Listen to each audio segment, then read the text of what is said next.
El secretario de Hacienda urge al Congreso a legislar para combatir el robo de combustible. Nosotros seguimos pensando que habiendo ya una minuta que salió de la Cámara de Diputados y que ayuda, pues mientras más rápido mejor. Un juez libera con las reservas de ley a un sargento acusado por la supuesta ejecución de un huachicolero. La tormenta tropical Calvin tocó tierra en las costas de Oaxaca y se activa el plan Marina. Aumenta a 8 el número de soldados muertos por la avalancha de lodo en Guerrero. Suspenden la construcción de la línea 7 del Metrobús en Paseo de la Reforma. La Secretaría de Educación Pública informa que ya son 12 las escuelas en proceso de rehabilitación. Alfredo del Mazo hace un llamado a todas las fuerzas políticas para que se sumen a su proyecto. La diputada Eva Cadena asegura que el dinero que le entregan en el tercer video fue para pagar el rescate del delegado de la CONAFOR. Detienen al presunto responsable de la emboscada a militares ocurrida en 2016. Detienen al expresidente de Panamá, Martinelli, en los Estados Unidos. El fiscal general de Estados Unidos, Jeff Sessions, declara hoy por la trama rusa. La Embajada de Chile en México celebrará el centenario de Violeta Parra.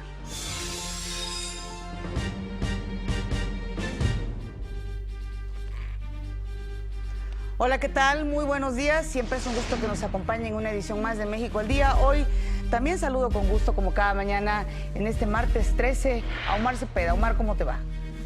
Muy bien, Pati, muy buenos días. Es un placer saludarte y, por supuesto, estar con todos ustedes acompañándonos en esta hora y media de toda la información que está aconteciendo en estos momentos en México y el mundo. Saludo también a Miguel González, quien se encuentra en la lengua de señas mexicana y nos permite comunicarnos también con ustedes. Acompáñenos, este es su informativo, le tenemos la noticia al día.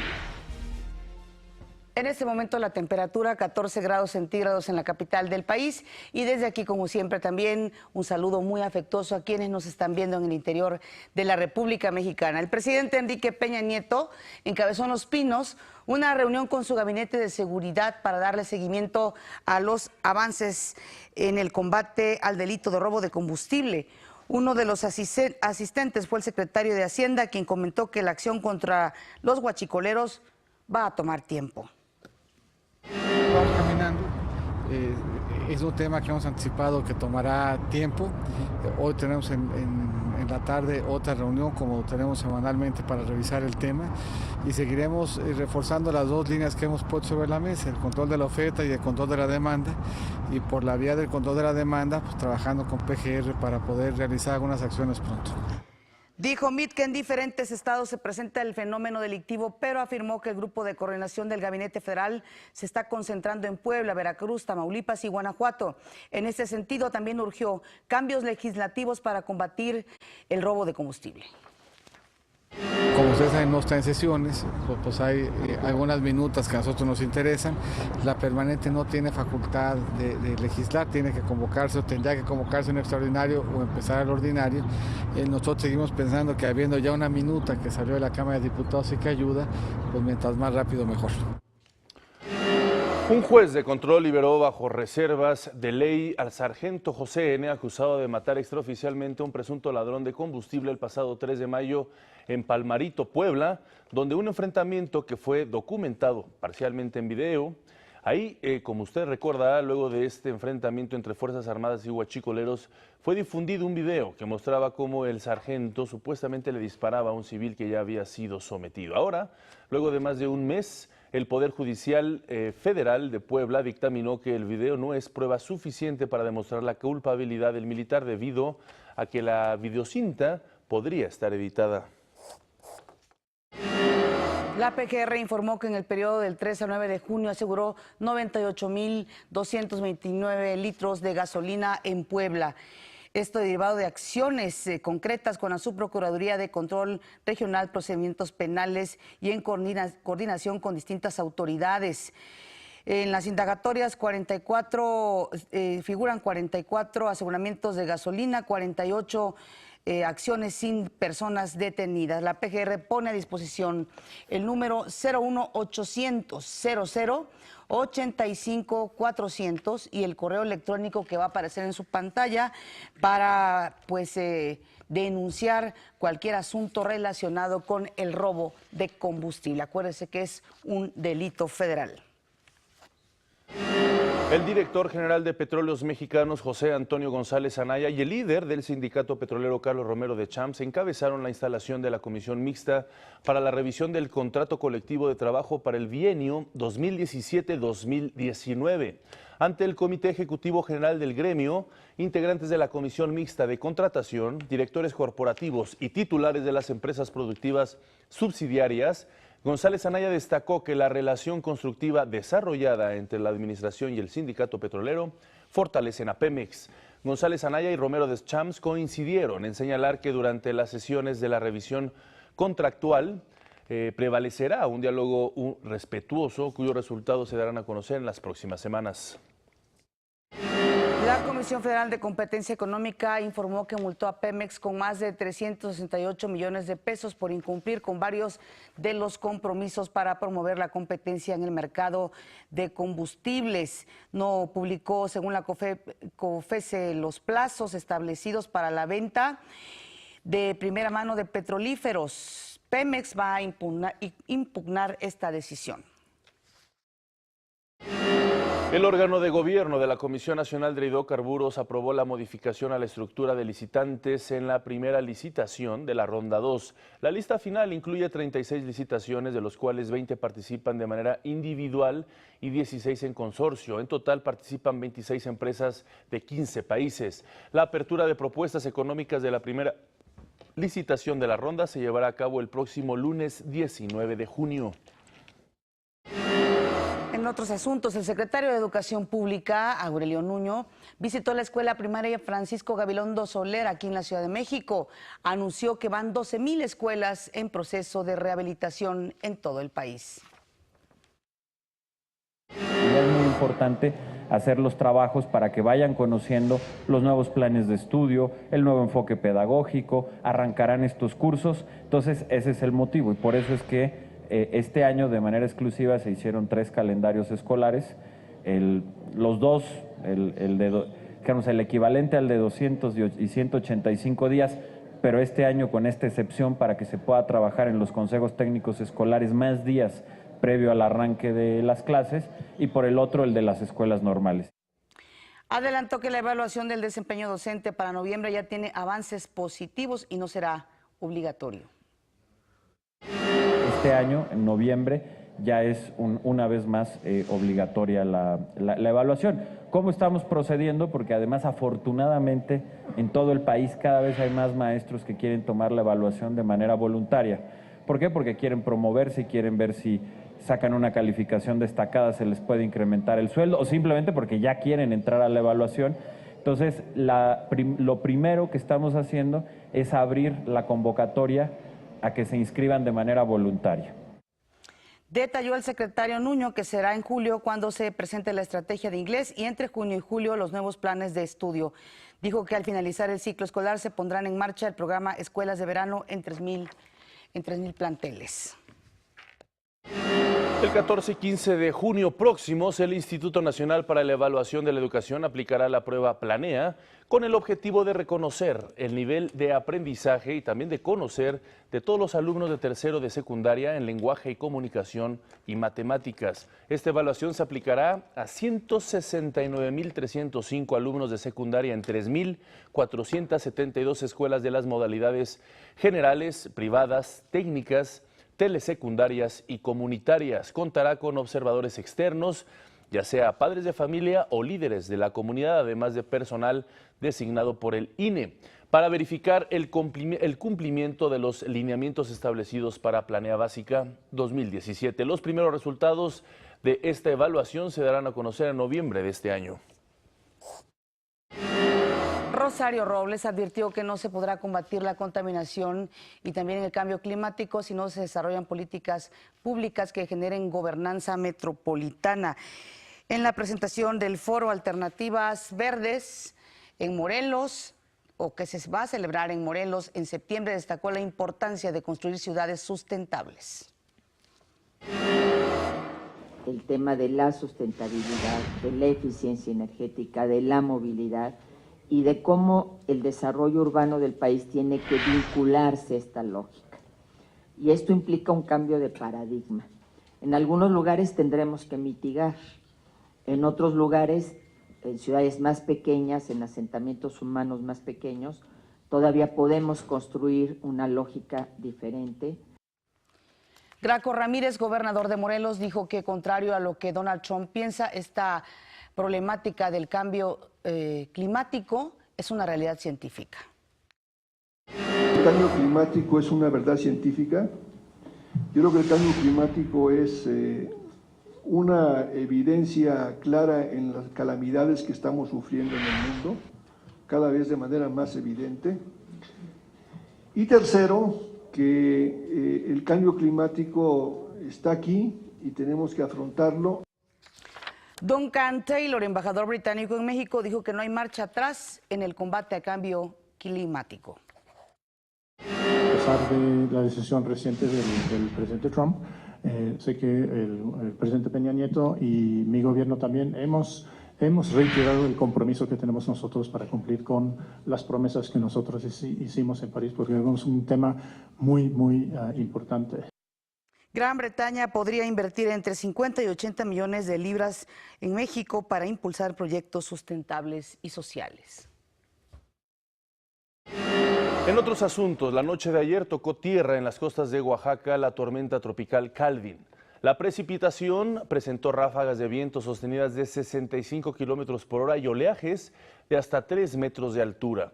Tras la formación de la tormenta, el gobernador de Oaxaca, Alejandro Murat, declaró la fase de alerta máxima en 152 municipios. Además, ordenó la evacuación de 32 embarcaciones en las bahías de Huatulco. Hasta el momento no se registran daños mayores. El desplazamiento de Calvin provocará fuertes lluvias durante el día en los estados de Oaxaca, Guerrero y Chiapas. La Coordinación Estatal de Protección Civil pidió extremar precauciones ante precisamente el paso de esta tormenta tropical debido a inundaciones, deslaves y derrumbes en zonas de sierra. Bueno, también la Secretaría de Marina activó el Plan Marina en su fase de prevención en Oaxaca, Guerrero y Chiapas. El plan busca dar atención a la gente que se pueda ver afectada por las lluvias. Se ordena a los mandos navales estar preparados con personal, vehículos y unidades de superficie para llevar a cabo tareas de evacuación. La CONAGUA y el Servicio Meteorológico Nacional piden a las personas mantenerse informadas mediante la página de internet que ve usted también en este instante en su pantalla. El juez federal Fernando Silva García concedió una suspensión al parecer definitiva para detener las obras de la construcción de la línea 7 del Metrobús.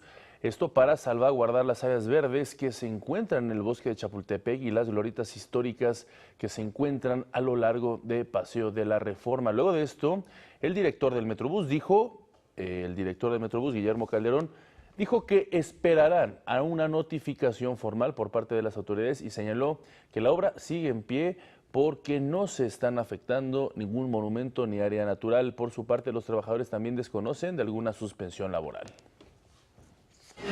Por el momento no nos han informado nada. La última orden que tienen ustedes es seguir trabajando. Hasta ahorita no se nos ha informado nada. Ahora sí que si nos avisan, pues ya. Ahorita es instalación de drenaje. Falta poco por terminar este tramo ya. Yo creo que en esta semana andamos terminando. Le informamos sobre el fallecimiento de 2 militares al ser arrastrados por una avalancha de lodo en San Miguel, Totolapan, en Guerrero. En las últimas horas, la Secretaría de la Defensa confirmó el hallazgo de los cuerpos de los 6 elementos que habían sido reportados como desaparecidos. Luego de este descubrimiento, el secretario de Marina dio por concluidas las labores de rescate e informó que los cuerpos ya fueron entregados a sus familiares. El saldo final de este accidente ocurrido en la comunidad del Carrizal es de 8 militares fallecidos y 1 herido.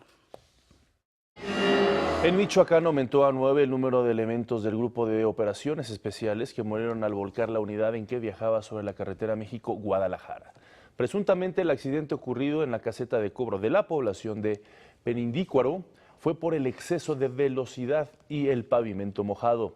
La unidad accidentada formaba parte del convoy de 15 patrullas que se dirigía a Los Reyes para integrarse a un operativo. La PGR informó que fue detenido durante un operativo Jesús N., quien presuntamente participó en la emboscada militar ocurrida en septiembre del 2016 en Culiacán, en la que murieron 5 soldados. La detención estuvo a cargo de elementos del Ejército en coordinación con la Agencia de Investigación Criminal y la CEIDO. La emboscada militar ocurrió el 30 de septiembre del año pasado, cuando elementos del Ejército transitaban en 2 unidades tipo Hummer por la carretera internacional México 15 en la entrada norte de Culiacán, Sinaloa. En San Luis Potosí, diputados locales del PRI, PAN, Verde, Ecologista y PRD, así como funcionarios de la Auditoría Superior del Estado, crearon un esquema de corrupción a través del cual extorsionan alcaldes con la revisión de las cuentas públicas. Los legisladores les exigen un alto porcentaje del monto observado a cambio de eliminar las irregularidades registradas en su gestión de 2016. De no entrar en el esquema, los presidentes municipales son amenazados con represalias como la inhabilitación de funciones. Al respecto, el Comité Ejecutivo Nacional del PAN expresó su rechazo a la actuación de su diputado de San Luis Potosí, Enrique Flores, quien es grabado mientras negocia con un alcalde la entrega de dinero a cambio de perdonarle supuestas cuentas cortas. Dígase, Bautista, Lupe Torres, Manuel Barrera, ya. Están haciendo los business en auditoría. Aquí entro yo en la ecuación, pero contigo no. Y de hecho, yo no pido lana, claro, pero ellos te van a pedir lana por dejarte limpio, que no debas ni nada. El cinismo en su máxima expresión. Este lunes se difundió este video grabado por uno de los ediles presuntamente extorsionados por políticos en San Luis Potosí. La reunión se celebró el 24 de mayo pasado, hace un par de meses, en la oficina del legislador panista Enrique Flores.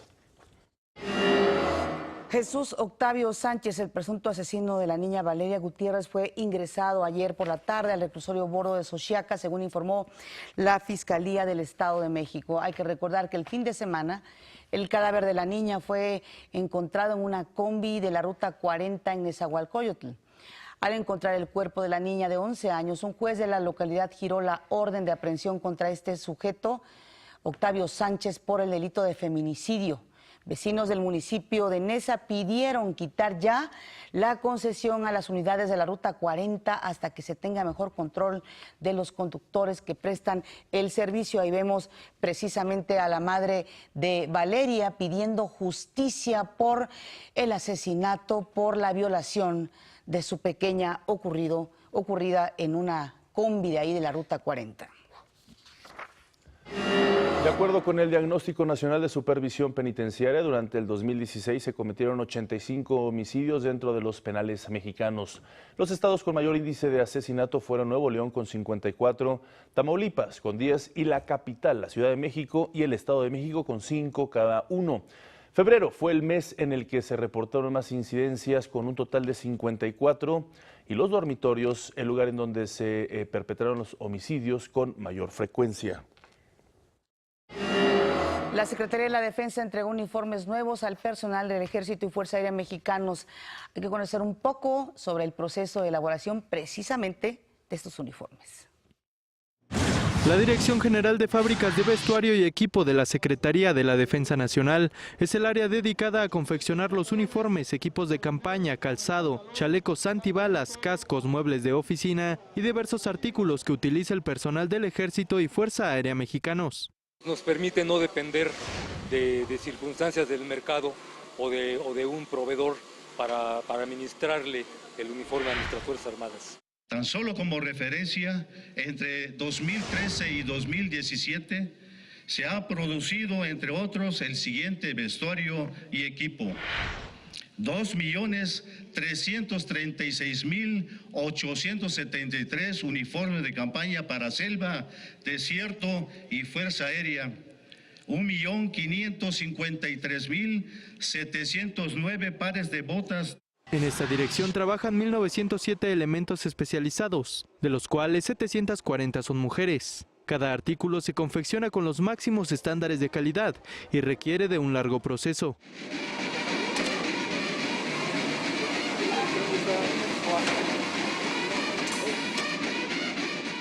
Queda en esta forma.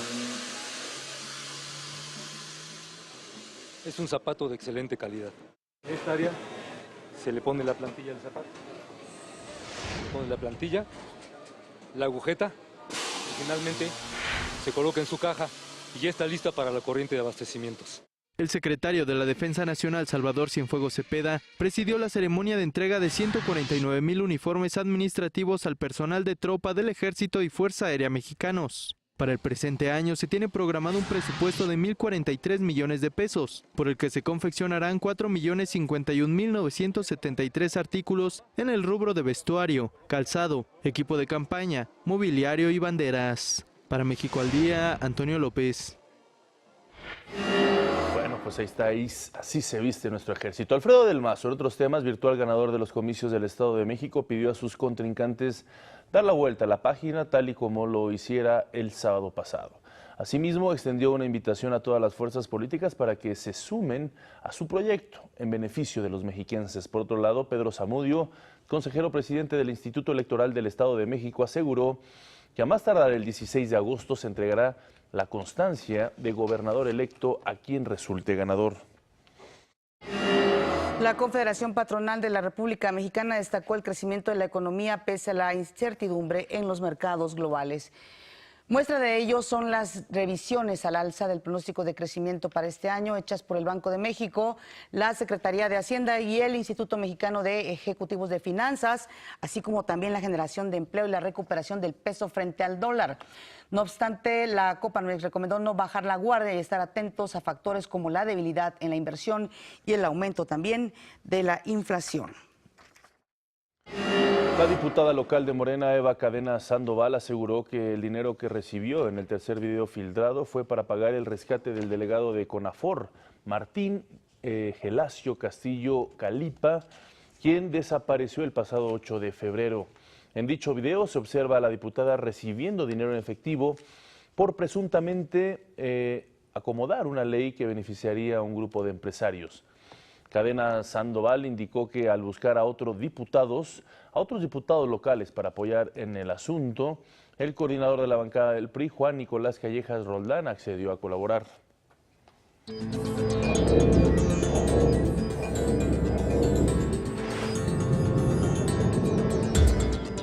El presidente de Panamá, Juan Carlos Varela, informó que a partir de hoy su gobierno va a romper relaciones diplomáticas con Taiwán para restablecer lazos con China. En un mensaje a la nación, el mandatario agradeció a Taiwán por la amistad y cooperación para el desarrollo de su país.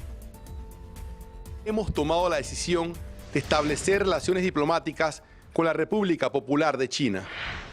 Taiwán ha sido un gran amigo de Panamá y estamos muy agradecidos por su amistad y cooperación para el desarrollo de nuestro país durante las relaciones diplomáticas que mantuvimos.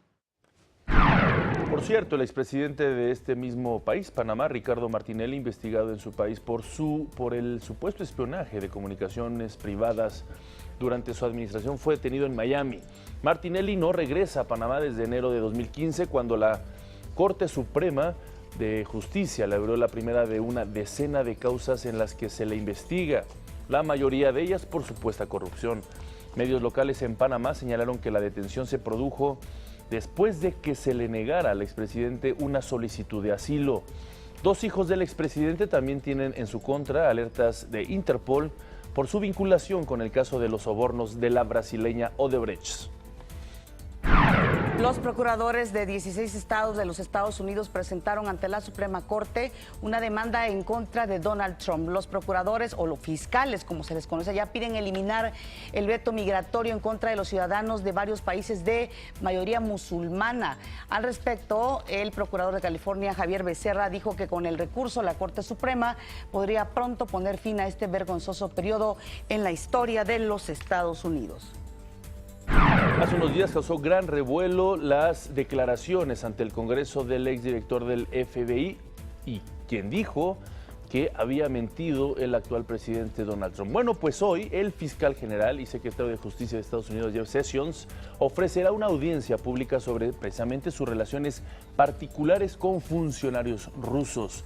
Durante toda la campaña de 2016, Sessions, quien fue uno de los primeros legisladores en apoyar la candidatura de Donald Trump, mantuvo contactos con funcionarios rusos, incluyendo reuniones que ocultó a los senadores durante las audiencias para su confirmación. De acuerdo con el Comité del Senado para Asuntos de Inteligencia, la audiencia de Sessions dará inicio a las 14 horas con 30 minutos, hora local.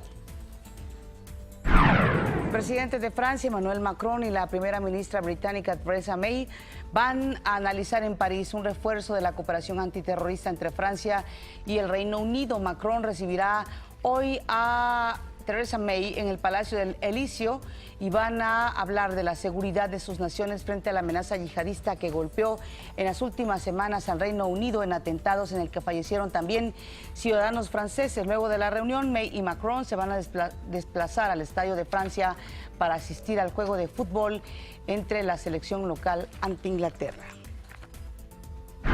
Hace un par de horas se registró un tiroteo en una estación de trenes en la localidad de Unterföhring, en Múnich, Alemania. De acuerdo con la policía local, el presunto autor del tiroteo le arrebató una pistola a un oficial de policía cuando ella revisaba sus documentos.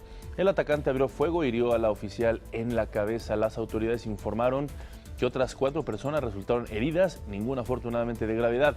El atacante ya fue detenido. La policía alemana aseguró que la situación está bajo control y descartó la posibilidad de que se trate de un atentado terrorista.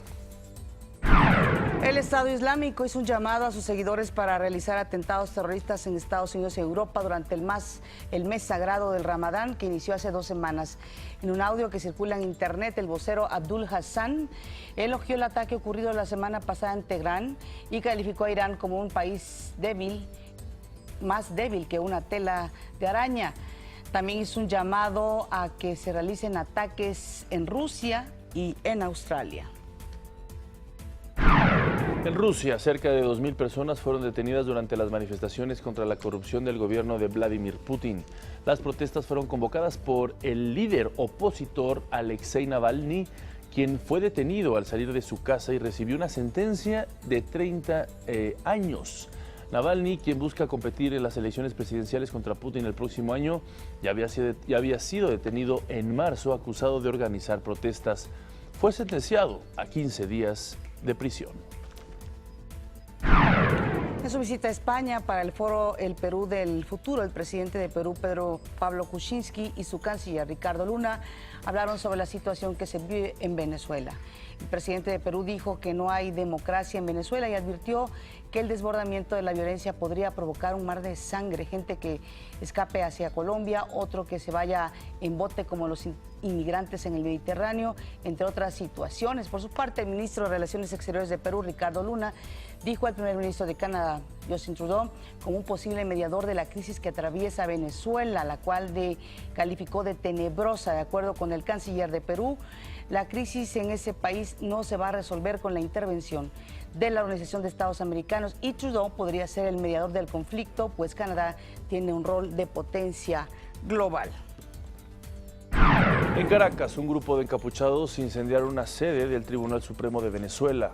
En la zona se desarrollaba una manifestación opositora cuando los encapuchados comenzaron a atacar la sede del Poder Judicial, a la que rociaron con gasolina y posteriormente prendieron fuego.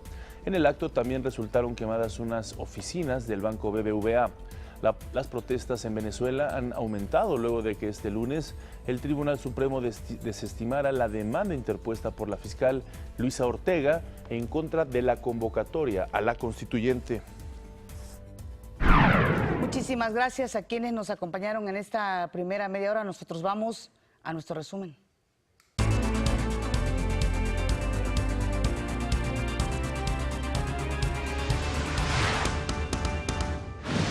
Nosotros seguimos pensando que habiendo ya una minuta que salió de la Cámara de Diputados y que ayuda, pues mientras más rápido mejor.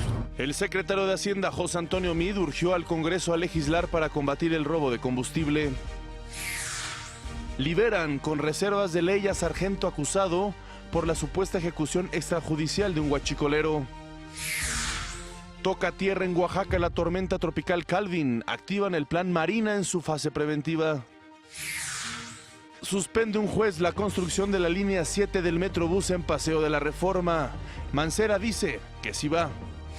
Y es muy importante hacer los trabajos para que vayan conociendo los nuevos planes de estudio. El secretario de Educación Pública, Aurelio Nuño Mayer, informó que en este ciclo escolar habrá 3 calendarios para que los docentes se capaciten sobre el cambio pedagógico del nuevo modelo educativo.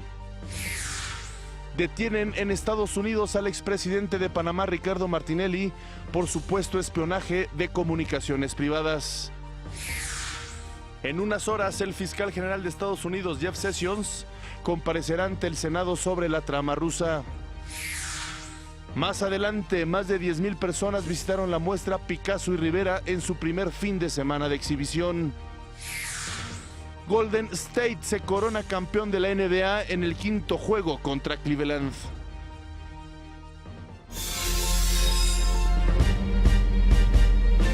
Gracias por continuar con nosotros. Esta mañana tenemos en el Estudio de México al Día un invitado muy especial. Nos acompaña Joe Carvin, él es director de la Fundación One World, con quien hablaremos del programa educativo One World Character Building for Global World.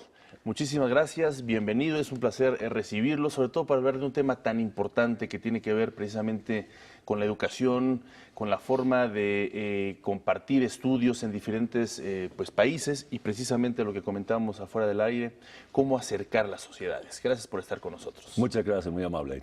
Platíquenos, este programa educativo de qué consta, cuáles son los objetivos. El objetivo finalmente al final del día es crear ciudadanos del mundo. Okay. Nosotros creemos que debemos de ser buenos ciudadanos de nuestros pueblos, buenos ciudadanos de nuestros países, pero también buenos ciudadanos del mundo. Y nosotros, en español se dice que el mundo es un pañuelo. Ese pañuelo está achicando cada día por la tecnología. Sí. Entonces tenemos que utilizar la tecnología para acercar la gente, para crear ciudadanos del mundo, para que nos reconocemos las cosas que nos vinculan. Todo ser humano está vinculado, en vez de enfocar las fronteras artificiales que nos separan. Claro. Pues suena un programa muy interesante, pero ¿cómo aplicarlo en las actuales circunstancias donde, por ejemplo, hay mucho racismo? Hay en este momento la posibilidad de que quieran construir un muro en la frontera norte con Estados Unidos. Es decir, ¿cómo fortalecer precisamente la unión cuando pareciera que los llamados son a desunirnos? Pues justamente es mucho más importante hoy en día. Mucho más importante hoy en día para reconocer lo que nos une, claro, en vez de enfocar lo que nos separe. Mira, la tecnología ha cambiado el mundo. El voto en Trump, el voto en Brexit, es función de los cambios tecnológicos que se está haciendo en el mundo, en la amenaza al empleo. Nosotros queremos superar esa amenaza. Creemos que con la tecnología podemos crear una nueva civilización gloriosa, si solo aprendemos a entendernos el uno al otro. Entonces tenemos todos los útiles. Lo que tiene que cambiar es la mente, la visión. Tenemos que reconocer que nosotros estamos unidos, nosotros tres, no solamente estamos unidos por el carácter, por un pensamiento, ¿verdad? Entonces tenemos que tener la confianza y demás políticos están intentando destruir la confianza en vez de construir la confianza entre las personas. Claro, ahora para entender bien esta fundación, One World, y este programa educativo One World Character Building for Global World, ¿dónde está la sede y cómo interactúa precisamente con las universidades a nivel internacional y cómo invita a los estudiantes de las diferentes partes del mundo? Bueno, la sede está en Nueva York, en Port Chester, Nueva York. Yo fui estudiante en Port Chester, en las escuelas. Hoy en día, 75% de los alumnos de Port Chester son latinos. Entonces, nosotros estamos viendo eso como ventaja comparativa. Tenemos mucha suerte aquí para estar trabajando con una directora, fundadora, Mari Pelcastre, que está en la Universidad de como enseñanza. Estamos trabajando con Mamá Digital, Mela Sagri, que nos está ayudando también. Y estoy orgullosa, estoy aquí para la primera ceremonia de graduación con 180 alumnos. 180 alumnos. 180 alumnos volvían a ser ciudadanos del mundo. Muy bien. Perfecto, pero ¿cómo se integran con las escuelas, por ejemplo, a través de este programa? ¿Cómo le hacen? Exacto. Entonces, cualquier escuela quiere participar, nosotros estamos abiertos, lo llevamos, damos el currículum, el entrenamiento para los profesores y el soporte del programa, todo gratis. Entonces, solamente hay que llamarnos, nuestro website es www.oneworlduv.com. Y la idea es expandir la red, porque al final del día estamos creando una red global de aprendizaje, donde los jóvenes pueden aprender con y de el uno al otro. Nosotros estamos viendo que el mundo es igual.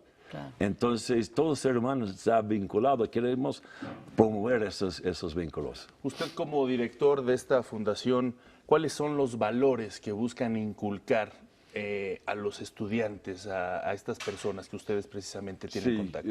Justamente estamos intentando, al inicio nosotros dijimos, esos son los valores que hay que seguir: respeto, integridad, tolerancia, honestidad. Honestidad, sobre todo. Totalmente. Nosotros dejamos a los estudiantes decidir cuáles son los valores al cual van a vivir ellos mismos. Y nosotros tenemos 60 clubes en 7 países sirviendo 1,000 alumnos. Y cada club decide sus valores. Y lo que vemos es que los valores son muy parecidos de país a país y club a club. Porque son valores universales. Exactamente. Que desafortunadamente a veces pareciera que las sociedades los estamos abandonando, pero son parte esencial de las personas. Patricia, totalmente. Los políticos para ganar elecciones están intentando crear diferencias. Claro. La gente, el pueblo, las personas compartan valores universales. Y nosotros estamos intentando dar entusiasmo para justamente pensar en lo que nos une mucho más que nos separe. Yo, aprovechando y de acuerdo a su experiencia, ¿cómo podemos nosotros como padres, como personas, como ciudadanos, poder inculcar y reforzar esos valores universales en las nuevas generaciones? Bueno, por ejemplo, nosotros hacemos honor a la bandera cada día. Ustedes, los lunes, ¿correcto? Claro. Estamos intentando ver por qué no hacer una mes honores a la humanidad. Entonces, hay un nuevo pensamiento. Nosotros, los sistemas educativos son nacionales, pero el requisito hoy en día es ser ciudadano global. Entonces, tenemos que enfocar. Ustedes acá tienen formación cívica.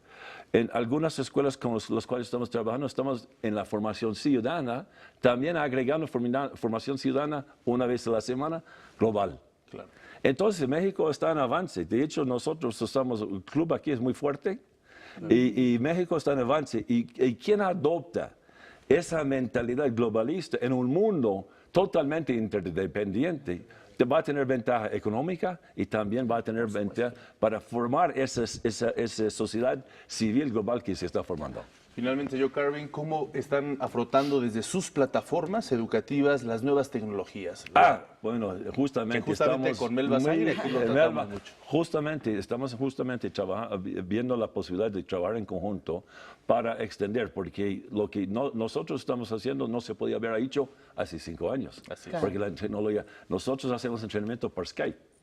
El Skype cada vez más. Entonces, estamos muy entusiasmados por la asociación con Mama Digital y esperamos grandes cosas en el futuro. Excelente. Sin duda alguna. Melba es una mujer muy visionaria y muy práctica en este sentido. Sí, totalmente. Pues muchísimas gracias, Joe Carvin, director de la Fundación One World. Pues felicidades por este esfuerzo. Espero que se siga pues ampliando a otras partes del mundo. Qué bueno que ya está en México y pues todo el éxito. Muchas gracias. Espero estar aquí de ustedes con un año con un programa mucho más grande. Ojalá. Por supuesto. Ojalá bienvenido. Que sea. Gracias. Vamos a las breves del país.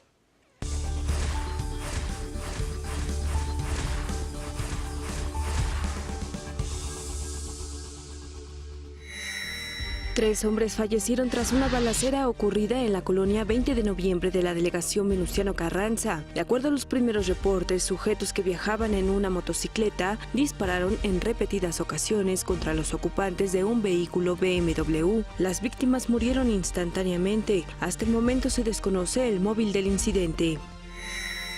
Una mujer de nombre Rosa María N. falleció durante una riña en el municipio de Chimalhuacán, Estado de México. Al lugar arribaron paramédicos quienes brindaron primeros auxilios a la víctima y la trasladaron a un hospital aledaño donde minutos más tarde murió. La agresora, identificada como Brenda N., fue trasladada a la Fiscalía General de Justicia del Estado de México, donde se determinará su situación jurídica tras el homicidio.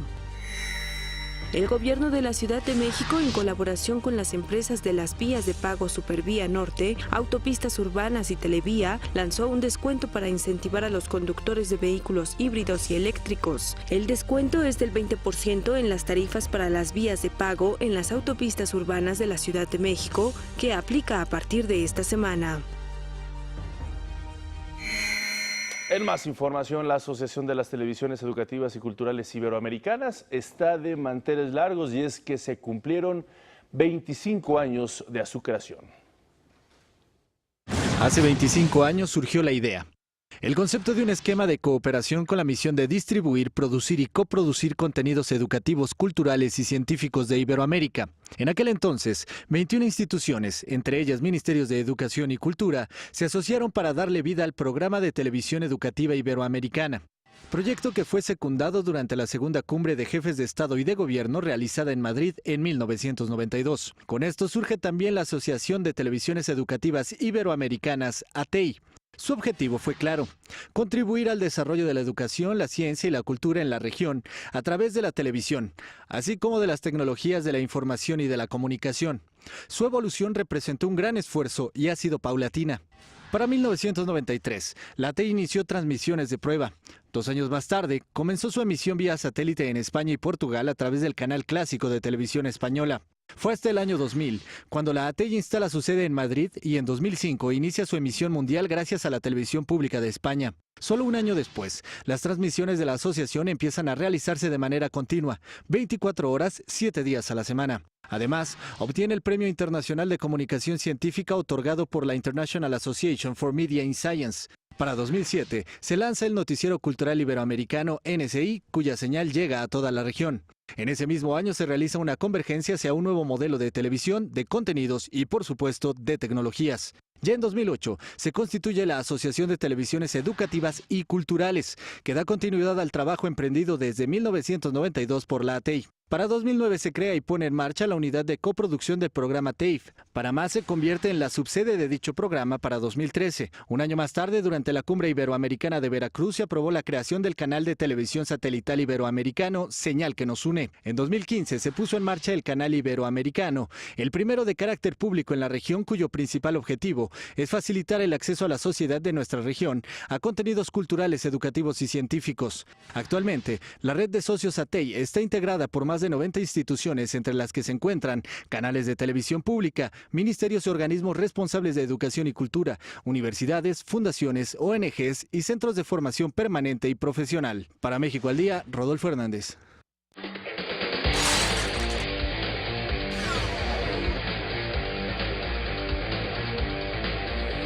Está con nosotros Francisco Abundis, director de Parametría, con quien siempre hablamos de temas y de asuntos muy interesantes.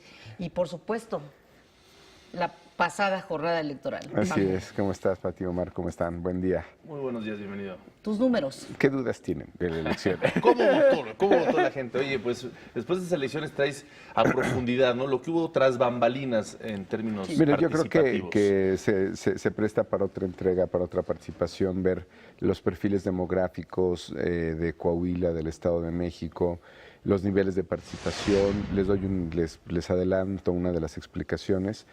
La última elección para gobernador, que lo vimos aquí en el Estado de México, hubo una participación de 47%. En esta ocasión fue de 52, 5 puntos más.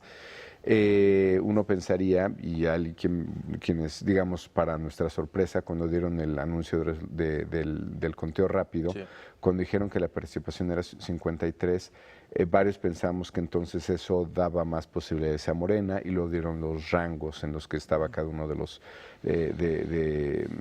los candidatos. Sin embargo, con ese 52 que a 53, la diferencia fue de 3 puntos. Entonces empezamos a revisar los datos de participación, que esos se los prometo para la semana que entra, además de los perfiles, pero se los adelanto en breve. Sí, la participación subió 5 puntos. Si dividimos el país en 20 regiones, Morena ganó en 6, el PRI en 18. No, perdón, de 20 regiones el PRI en 6, el Morena en 6, el PRD en 1 y en las restantes 13 el PRI. Donde ganó el PRI la participación no subió 5 puntos, subió 10 puntos. Y donde ganó Morena subió solo 2. ¿Eso qué significa? Que teníamos priistas más motivados. Eso diría un priista legítimo.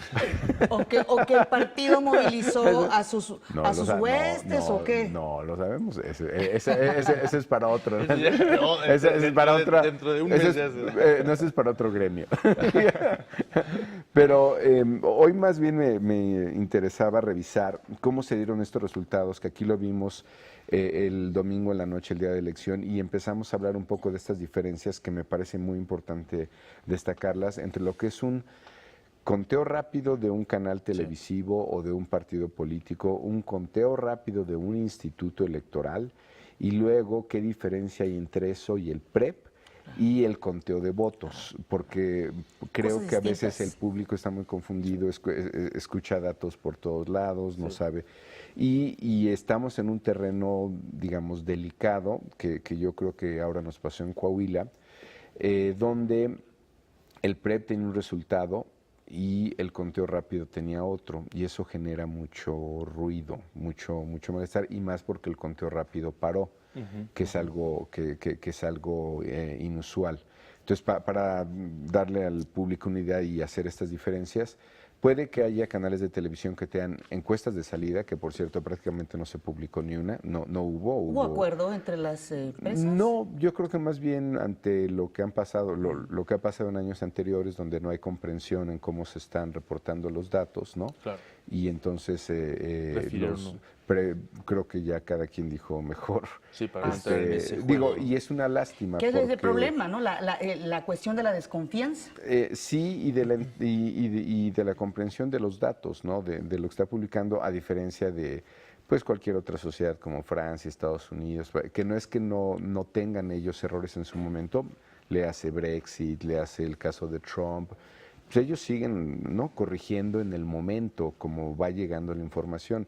En México está esta idea de que hay que dar la información el miércoles y el domingo salimos con una caja de chocolates, y tiene que ser, lo del miércoles tiene que ser lo que dice lo que pasa el domingo. Y en las democracias liberales tú tienes información continua que no para. Entonces nunca estás desinformado. Siempre vas viendo que, digo, nos enteramos de lo de Trump el domingo en la tarde, ¿no? Sí. Perdón, el martes en la tarde, sí, porque claro, fue el martes. Yo siento, Paco, que todo eso tiene que ver con una cuestión de credibilidad de las instituciones. Hay una parte de credibilidad, sí, pero hay otra parte de comprensión, por lo menos para lo que hacemos nosotros, del método. Entender que las vulnerabilidades de una encuesta de salida, incluso de un conteo rápido, y digo, es una parte técnica, pero ahí es donde los medios nos ayudan como a distinguir qué es una cosa y qué es la otra. Entonces, para efectos prácticos no hubo encuestas de salida, hasta el día siguiente ya empezamos a saber de los perfiles del elector, pero lo que tuvimos con conteos rápidos y la diferencia básica en términos metodológicos es, una encuesta de salida yo la elaboro con lo que ustedes me dicen a la salida de las casillas, ¿no? Entonces yo voy y le digo, oiga, ¿por qué tomo datos de edad, cuál es su ingreso, siempre vota por el mismo partido, cuándo decidió su voto, y luego me puede llenar esta boleta y me dice por quién votó, ¿no? Entonces yo doblo la boleta y la guardo en una urna, ¿no?, para guardar la secrecía del voto, y luego ya alguien la abre y hace, digamos, el macheo de esos datos con esa boleta. Eso sería una encuesta de salida y yo tengo que confiar en lo que la gente me dice. Este pasado domingo tuvimos niveles de no respuesta para Coahuila de 20% y para el Estado de México de 30%. Es decir, 1 de cada 3 no nos decía qué había hecho. ¿Por qué no responden? Es decir, ¿cuál es el miedo, Después ahí el temor, es donde entra el elemento que estás mencionando, Pati, donde hay desconfianza, incluso no ya de lo que estamos haciendo en términos de diagnóstico, y nos pasa en lo preelectoral. Entonces se han hecho muy vulnerables las encuestas de salida. De hecho, para ponerles un ejemplo, qué tan problemático fue ese domingo, había encuestas de salida de Coahuila que daban al candidato del PRI, Riquelme, hasta por 14 puntos de ventaja, y habíamos otro que lo teníamos empatado, ¿no? Claro. Entonces eso pues genera mucho ruido, ¿no? O sea, 10 puntos de diferencia en encuestas de salida. La diferencia es que unos estábamos modelando y otros se fueron con lo que les dijo la gente. Entonces, ese es el caso de Coahuila, y ahí se me hace si podemos regresar al anterior del Estado de México, sería más útil, porque este fue un conteo rápido, digamos, casi impecable o impecable, ¿no?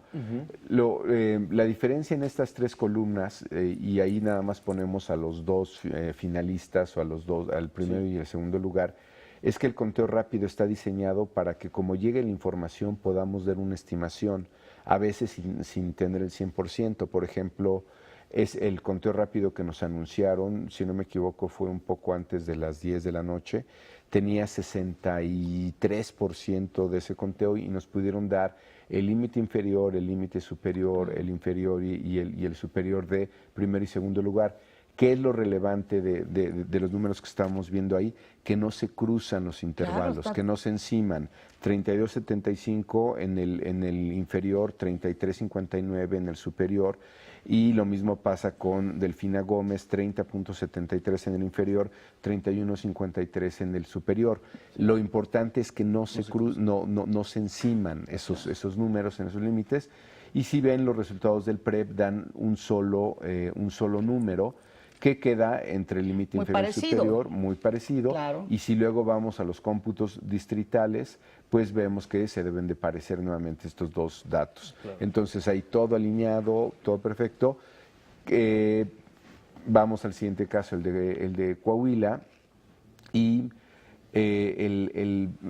si vemos ahí sí está complicadísimo. Si vemos en el conteo rápido, que es el primero que aparece, y otra vez, al final se tiene que parecer como en el Estado de México, es un tema de velocidades o de qué aparece primero. Primero aparece el conteo rápido, luego aparece el PREP y luego los cómputos distritales. ¿Cuál es el peligro que siempre existe en este tipo de estimaciones? Que es el que ya pues un colega que no está hace mucho tiempo, Warren Mitofsky, ya señalaba aquí como un peligro, que puede haber una situación donde el conteo rápido no coincida con los cómputos distritales y ambos son informaciones de la autoridad. Entonces, la pregunta de fondo ahí es, ¿por qué? Si la institución electoral, un conteo rápido con 95% de confianza, como fueron estos, siempre tiene la posibilidad de estar mal. Igual que nuestras mediciones, 95% de confianza quiere decir que una de 20 va a salir mal. ¿Cómo no sabemos que estamos en ese caso de las 20 veces que hiciéramos esto? Y entonces eso representa en términos de comunicación o certidumbre, pues un problema, porque la misma institución se está contradiciendo en sus números. El problema de este conteo rápido es que dice el límite superior que tenemos para Coahuila, que es el que tenía la gente en la pantalla, si lo podemos ver. En el límite inferior, Guillermo Anaya, el candidato del PAN, tenía 39.8 y en el superior 36.64.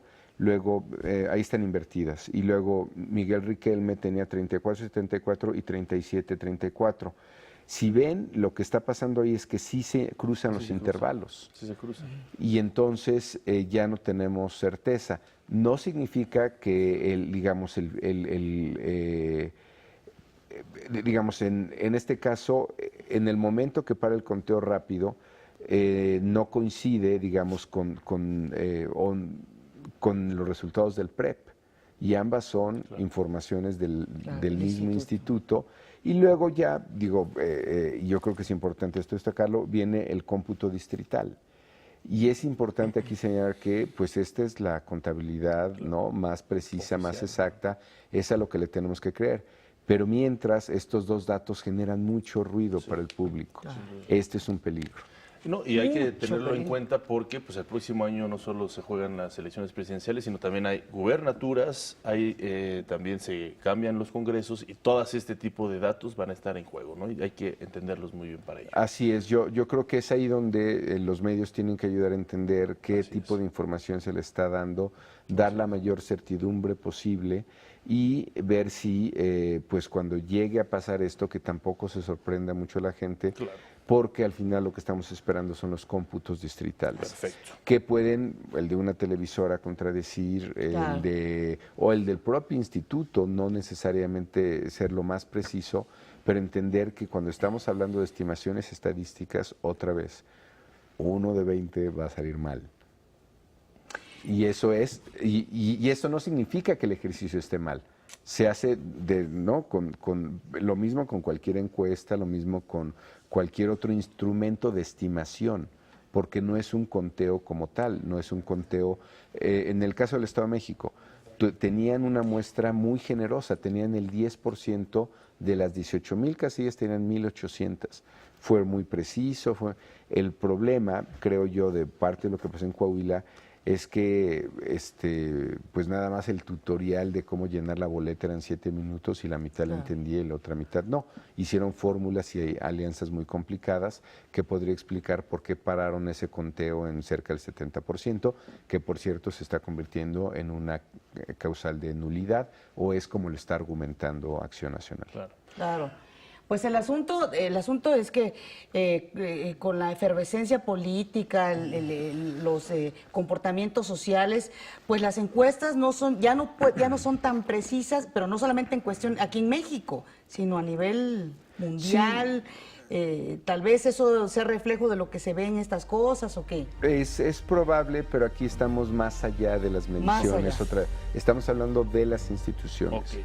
Y de una institución que en principio no se debe de equivocar. Gracias, Paco. Tenemos que ir a hacer una breve pausa. Disculpa que interrumpa. Vamos a nuestro primer resumen, la pausa, y regresamos ya con toda la información deportiva. Muchísimas gracias, Paco Abundis, por estar con nosotros y ponernos los pies sobre la tierra y estar preparados para lo que viene. Gracias. Vamos a un resumen.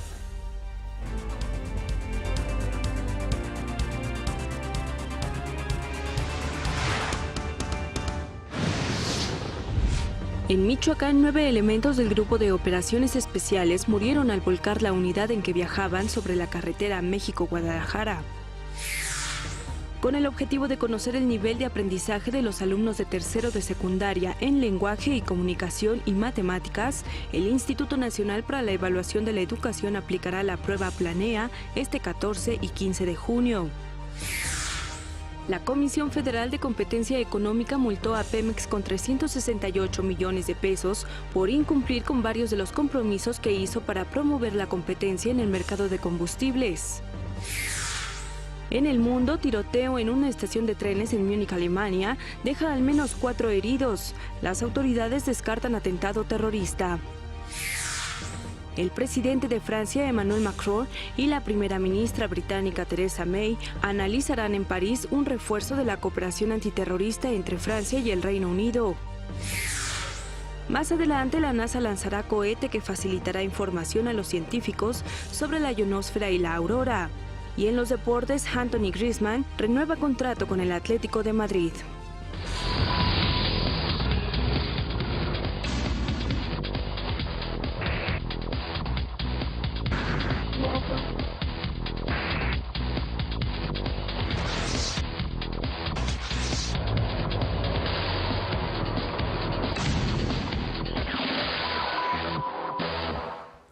Muy buenos días, Pati y Omar, qué gusto me da saludarlos esta mañana y también a todo el auditorio, con quien quiero comentar pues un error que seguramente escucharon y a través de las redes sociales, un error tipográfico del presidente Donald Trump en Twitter que cometió el pasado 31 de mayo, en el cual escribió una frase terminando con una palabra que se leía covfefe. Ahora pues se representa Communications over various feeds electronically for engagement, y pues se ha convertido en un proyecto de ley.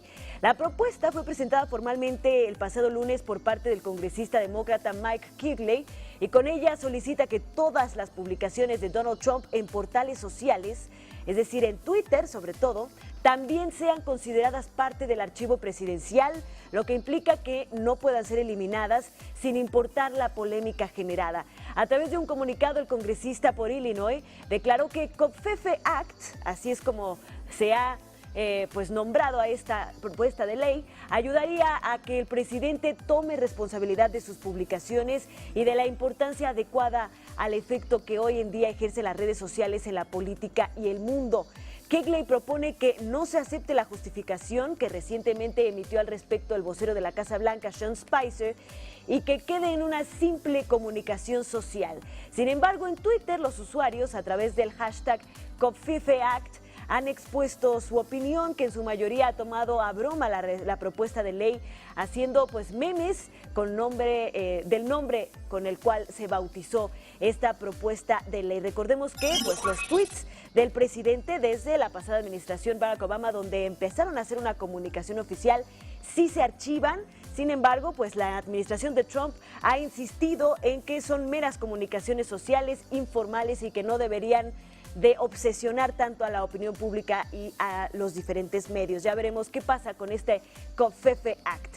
Y el pasado viernes concluyó la Cumbre Mundial de Inteligencia Artificial para el Bien Mundial de la Humanidad, que tuvo lugar en Ginebra, Suiza, y que reunió empresarios, políticos y científicos como Peter Lee, vicepresidente corporativo de Microsoft, y el director de investigaciones de Google, Peter Norvig, por mencionar tan solo a algunos. El encuentro es orquestado por la Organización de las Naciones Unidas y es para crear estrategias y programas que garanticen el uso de la inteligencia artificial, pero en beneficio de la humanidad. Se busca dar solución a problemas mundiales como por ejemplo la pobreza, la salud, la educación, el cuidado del medio ambiente, entre otros. Los invitados son expertos en su ramo y en conjunto proponen nuevas formas de vida que incluyan a las máquinas y a la inteligencia artificial, un evento tecnológico que hoy está ocupando espacios que eran liderados por el ser humano. Como guía, este 2017 se retomó un documento firmado en el 2015 que contiene investigaciones y datos importantes de científicos como Stephen Hawking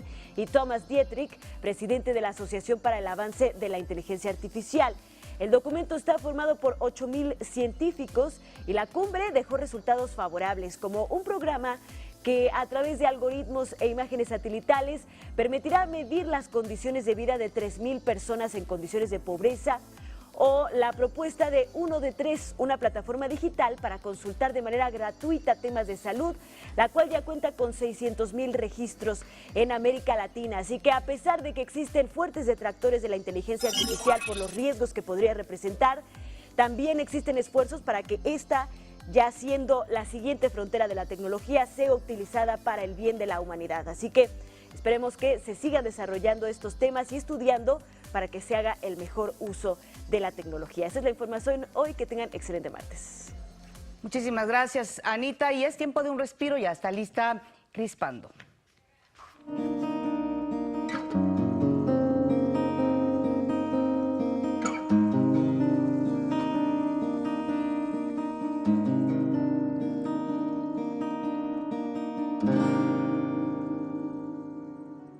La confianza en uno mismo es una manera sana de comunicarse.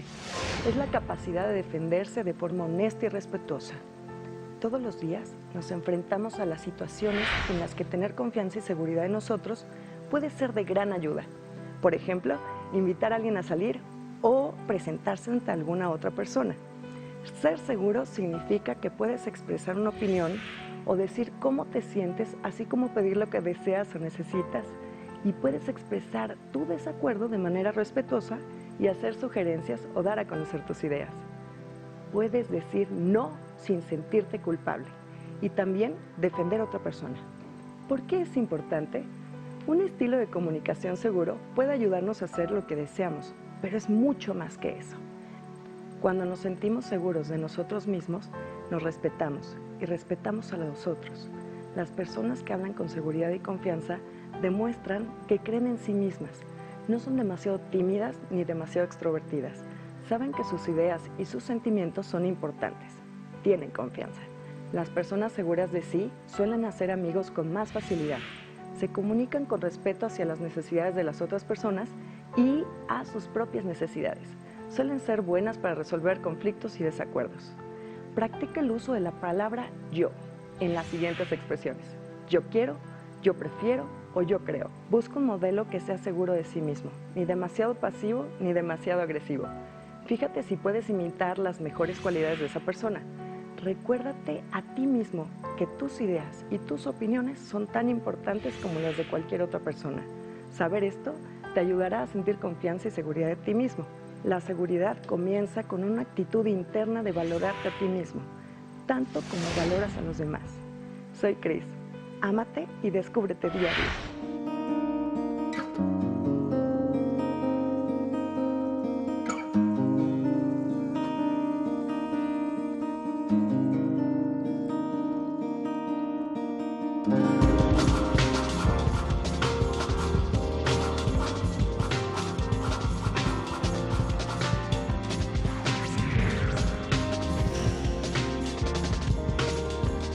Y es un verdadero gusto y un honor tener en el Estudio de México al día a Rolando Valdés. Él es un pianista joven, 27 años recién cumplidos, todavía anda en esa confusión de si son 26 o 27, y quien ha ganado varios premios, un virtuoso de este gran instrumento, y que ha estado precisamente celebrando varios conciertos estos últimos días. Mañana tendrá otro en Casa Coahuila, un concierto a beneficencia.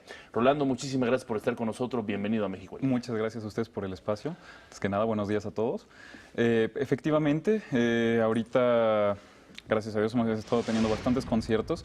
Y bueno, mañana es un concierto de beneficencia a favor de la Casa de Coahuila, sí, a las 3 de la tarde. Y el próximo concierto es el 24 de junio en la Sala Carlos Chávez del Centro Cultural Universitario. Estoy manejando ahora un programa de casi solo música de Brahms, de Johannes Brahms, por cuestiones de un concurso internacional y cosas así. Y bueno, el 4 de julio también en la Fonoteca Nacional de la Ciudad de México, también estaré ahí. Y bueno, lo importante es que, a excepción del concierto de mañana, que es un concierto de beneficencia, los otros dos son conciertos de entrada libre. Correcto. Perfecto. Rolando, ¿cómo te acercaste al piano? Pues al principio fueron mis papás los responsables, los que me llevaron primero a clases particulares con la maestra Laura Britcher. Después ingresé a la Escuela Superior de Música del IMBA, donde estudié con el maestro Eduardo Arzate. Y luego en el año 2011 me fui a Alemania a estudiar.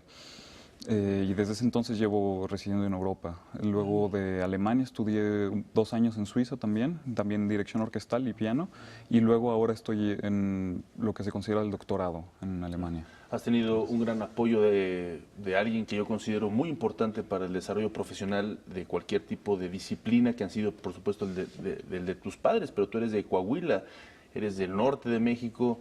¿Qué tanto se vive de cerca en general el acercamiento a las bellas artes?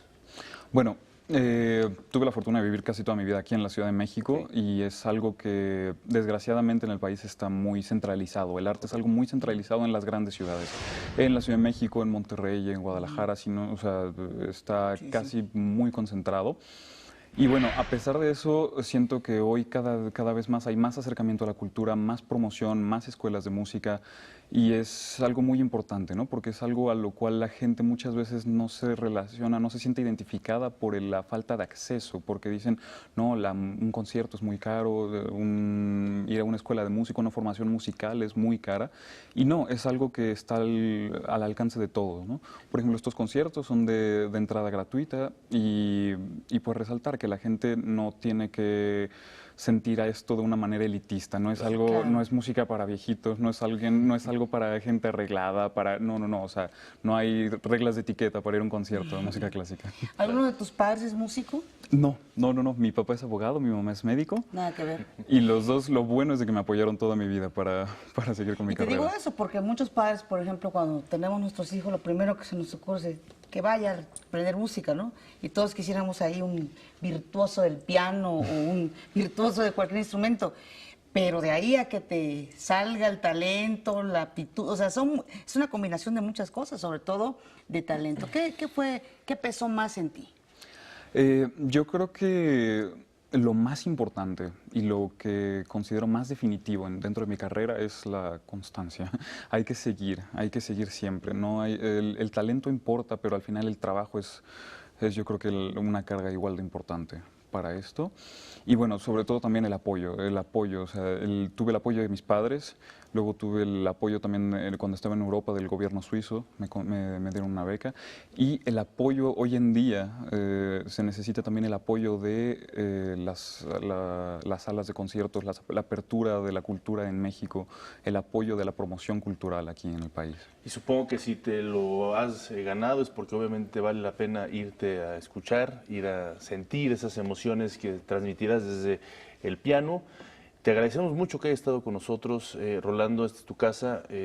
Por supuesto que te esperamos para cuando vengan más éxitos, vengan más conciertos. Mientras tanto, recordar a las personas que mañana a las 3 de la tarde una cooperación mínima de 50 pesos a este concierto de beneficencia, que prácticamente pues es muy poco dinero para ver un gran concierto que tú vas a interpretar, Bram. Sí. Muchísimas gracias, Rolando. Gracias a ustedes. Gracias. Gracias por el espacio. Gracias. Y por cierto, más de 10,000 personas visitaron la muestra Picasso y Rivera, Conversaciones a través del tiempo, en su primer fin de semana en el Palacio de las Bellas Artes. Mediante 147 piezas, la exposición aborda el diálogo académico, personal y artístico entre dos de los creadores más influyentes, por supuesto, del siglo XX, Pablo Picasso y Diego Rivera. El público puede disfrutar esta muestra hasta el próximo 10 de septiembre en el Museo del Palacio de las Bellas Artes.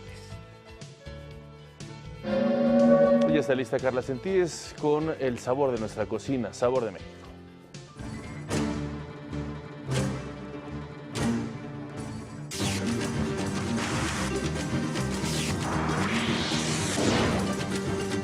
Buenos días, soy Carla Sentíes, bienvenidos a Sabor de México. El maíz es el pilar de nuestra alimentación. Como hemos visto en diferentes emisiones de Sabor de México, las formas y maneras en que consumimos este cereal son realmente impresionantes. Tamales, sopas, bocoles, atoles y una lista que se puede extender por mucho tiempo.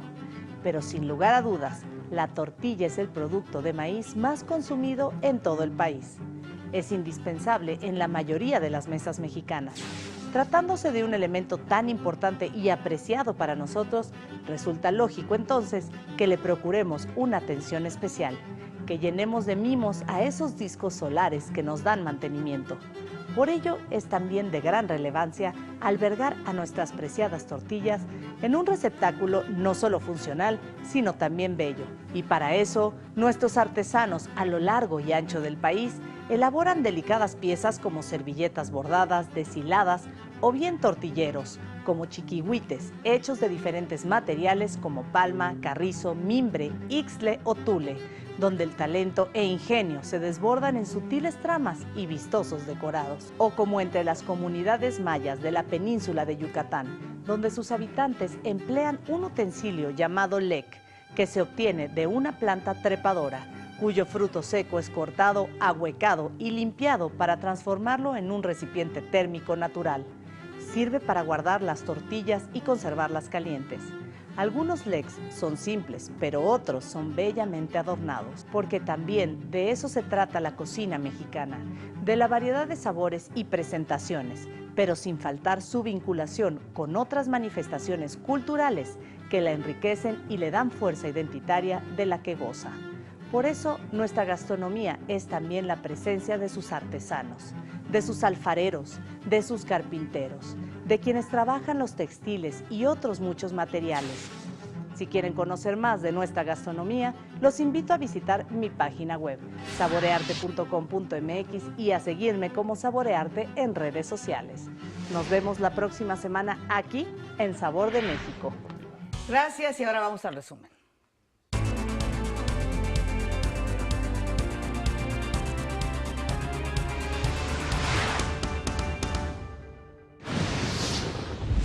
El secretario de Hacienda, José Antonio Meade, urgió al Congreso a legislar para combatir el robo de combustible. Nosotros seguimos pensando que habiendo ya una minuta que salió de la Cámara de Diputados y que ayuda, pues mientras más rápido mejor.